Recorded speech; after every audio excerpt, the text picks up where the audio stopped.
One of the first things that you can do in a community to start building more economic opportunities, more prosperity for individuals, is to make sure that your education system is the best that it could possibly be. And I fought hard to bring monies, funding into Lompoc for our early childhood programs. I fought hard to get early childhood facilities built in our community, and I'm proud of the child care center that's opened up at North G Street in our college apartments there, that is now fully enrolled with young children who are having a wonderful quality preschool education.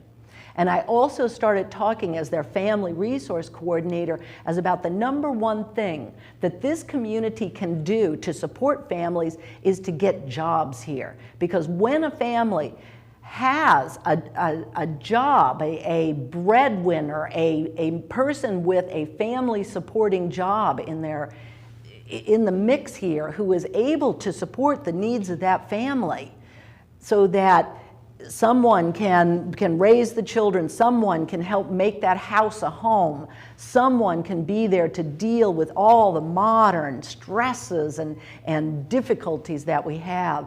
It's important, it's very important, and it's the foundation of what makes an economic development plan, is making sure those jobs are here in this community.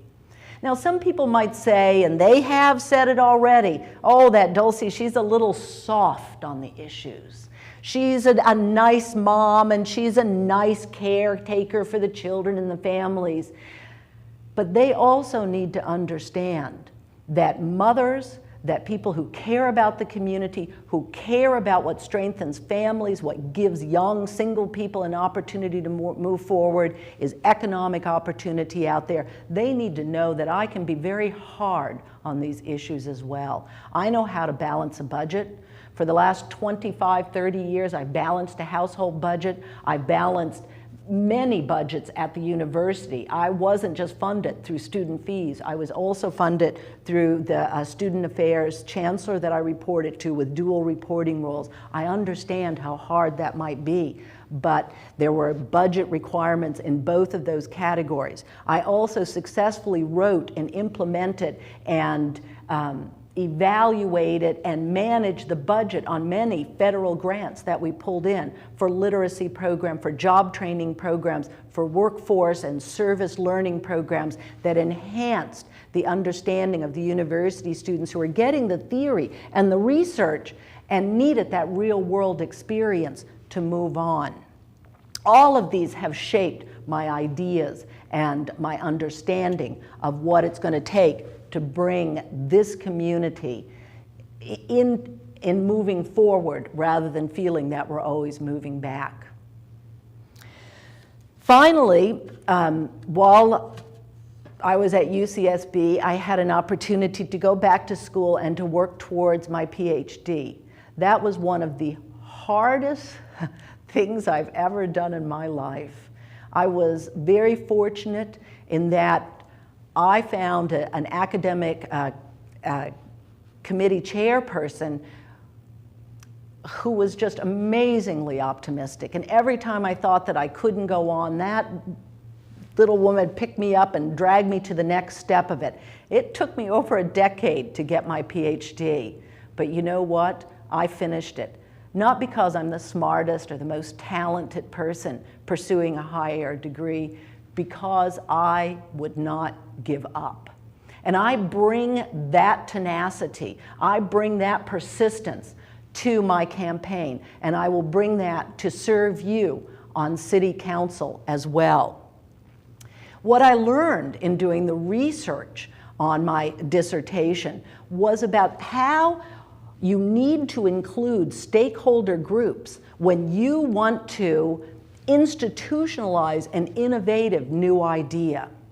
What we're working on right now at city government is we're working on how do we become more effective, efficient, and deliver the services that we need to do in this community with less taxpayer dollars. I think that I have some ideas about how we can do that. Once again, I look back at my background. I see how did I turn things around at UCSB when I was brought in to put in place a program of 100% volunteerism, 100% internships or work study or service learning out in the community that was mandated by our state legislators in Sacramento, but no funding to do it. That's when you get innovative. That's when you look at new ways of staffing and the infrastructure within your organization. You start looking at how you are using and training your volunteers and your staff people. You look at how your budget is being used. You're looking at how technology is being used, and you're sharing the information that you need. We did a wonderful job there, and I know that with city government, I can help turn some things around there as well, in particular to help streamline and work on how we work with our small businesses in this town, not just to attract new businesses and entrepreneurs to this community, but to support and retain the small businesses that are here and helping them build their businesses. So it's not just supporting their families, it's supporting their employees. If we could get every small business in this community with enough profit going on that they need to hire in one person, we would do a phenomenal job of putting more people back to work in this community. I've been a volunteer in this community for the 22 years that I have been here, at 23 or 24 or however many years it is right now, because of what I believe in. I was thinking about all the places that I have volunteered, as a matter of fact, and I was getting a little overwhelmed. I mean, everything from way back when I served on the board of directors for the Lompoc Girls Softball Association, and that was a fun board for me to serve on. I didn't really come from a sporty background, and so they helped me to start calling it practice rather than rehearsal. I think my kids would say, no, Mom, you know, I'd go, come on, get in the car, it's time to get to rehearsal, and they go, no, Mom, it's practice, really. So I learned some of that. I learned to work with people in this community from all different income levels, from all different education levels, but all with that heart for helping our children, and it was a wonderful experience. I'm sure you've heard me, if you know who I am, you know that I volunteered with PTA as well, and I worked at every level of PTA for almost 20 years, going from the ice cream lady on Friday afternoon selling ice cream at Hapgood School as our fundraiser, to serving on the state commissions for 6 years. There, I had an opportunity to view a membership community that was over 1 million strong. When I was president of our district here, which was in the entire Santa Barbara County, our organization, we won membership awards for increasing our membership and for involving all of our parents, whatever their cultural background, whatever their education or income background, in meaningful volunteer activities that helped the parents with growing awareness of our public schools and helped our schools become better schools. That's the type of outreach and collaboration that I will bring to City Council. I know how important it is to bring all the stakeholders in. This past Tuesday night, I watched as we saw a root cause analysis of why it's taken so long to move forward on our senior center, senior community center. And one of the things that came out of that was every high-level person, it seemed like, who worked at City Hall as a director was on the committee to analyze what happened, and no one picked up the phone and asked the citizens who had served on the ad hoc committee, who had followed this issue by showing up at meetings and speaking to the public and writing the letters and keeping themselves as well as their neighbors informed. You know, I know that I will reach out to all stakeholders when there is an issue that needs to be decided. I would want to set policy so that when a staff person, and not that they're wrong, not to blame or shame or try to contradict what's going on, it's just let's get better at what we're doing.